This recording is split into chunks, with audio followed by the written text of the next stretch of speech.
and welcome to the Intel Brief. Today is Wednesday, 19 March. I'm your host Daniel, and today we'll be covering Trump and Putin are supporting energy infrastructure ceasefire, Turkey has detained the Istanbul Mayor, and the presidents of Rwanda and the DRC are holding talks in Qatar. So firstly, Trump and Putin have agreed to a 30-day halt against attacks on energy infrastructure in the Russia-Ukrainian war. This decision follows a US proposal for a temporary ceasefire, which Ukraine has already agreed to. While both leaders acknowledge the importance of reducing hostilities, Putin emphasized the need for strict monitoring to ensure Ukraine does not break the ceasefire period or use it to rearm and remobilize troops. The Kremlin also stated that ending foreign military assistance to Ukraine is a key condition for preventing further escalation and advancing diplomatic efforts. The White House, meanwhile, framed the agreements as a step towards achieving a lasting peace, with immediate talks planned to discuss a broader ceasefire, including in the Black Sea. The negotiations, set to take place in the Middle East, will focus on implementing a full ceasefire and working towards a permanent resolution. While this development marks a potential breakthrough, its success will likely depend on whether both sides honour the agreement. So what? Well, from unofficial reporting, this agreement lasted all of an hour, with Russia conducting strikes on Ukrainian energy infrastructure around 60 minutes after they got off the phone. This was then followed by strikes by Ukraine on Russia's oil infrastructure, which has reportedly ruined a transfer station.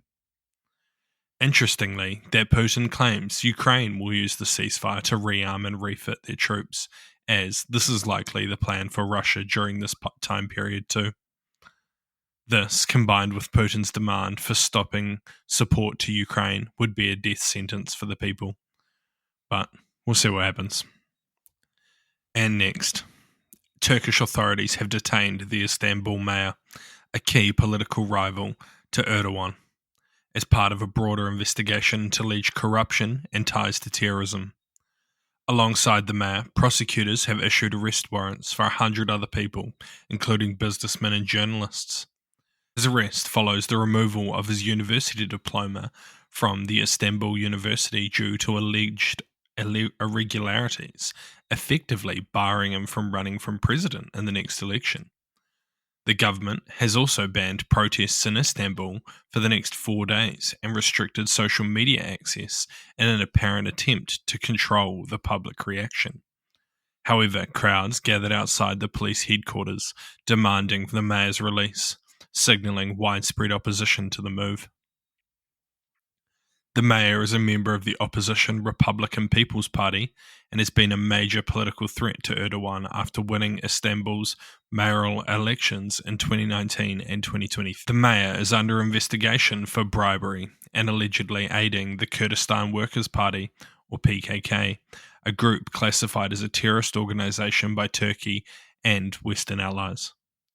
His detention has sparked strong domestic and international reactions, with Germany calling it a serious setback for democracy and human rights within the country.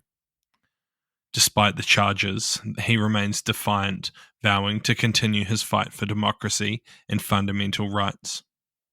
Erdogan's government, however, denies targeting political opponents and insists on judicial independence. So what? It is likely that this is just another round of political crackdowns in Turkey.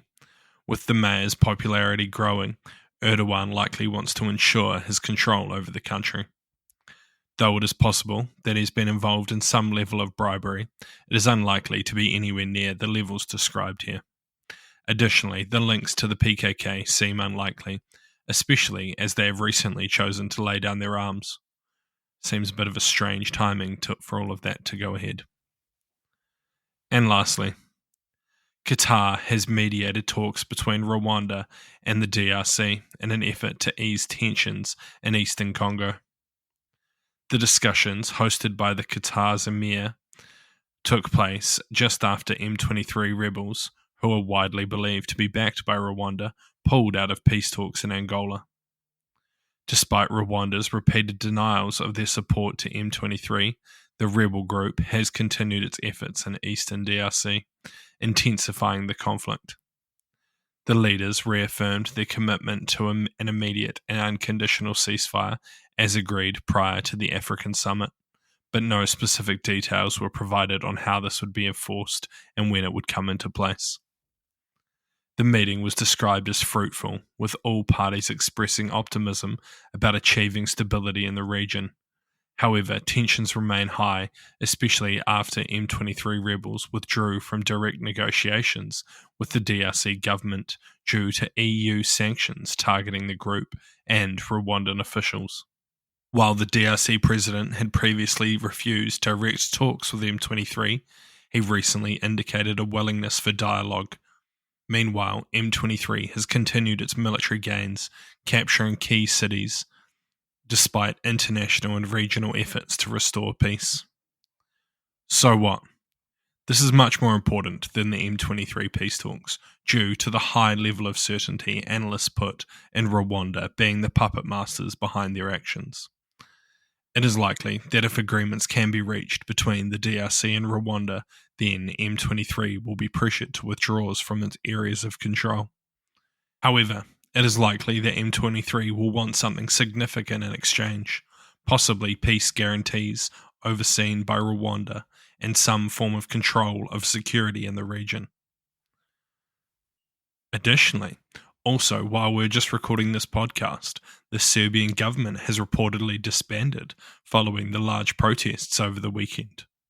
The president, who doesn't seem to have made the same move yet, said that the country will hold new elections in June if a new government cannot be formed in the next 30 days. So what? This could go some way to appease the Serbian people. However, they will possibly want the resignation of the president, despite him saying he would die before quitting. There'll be much more to follow on this, I'm sure, so we'll stay tuned. Thank you for tuning in to the Intel Brief, your daily update on global geopolitics, brought to you by HM Intelligence. You can support the show by sharing it with your friends and leaving us a 5-star review. And if you're curious to learn more about intelligence, check out one of our courses in the description below. Thank you for listening. I've been your host, Daniel, and I'll see you next time.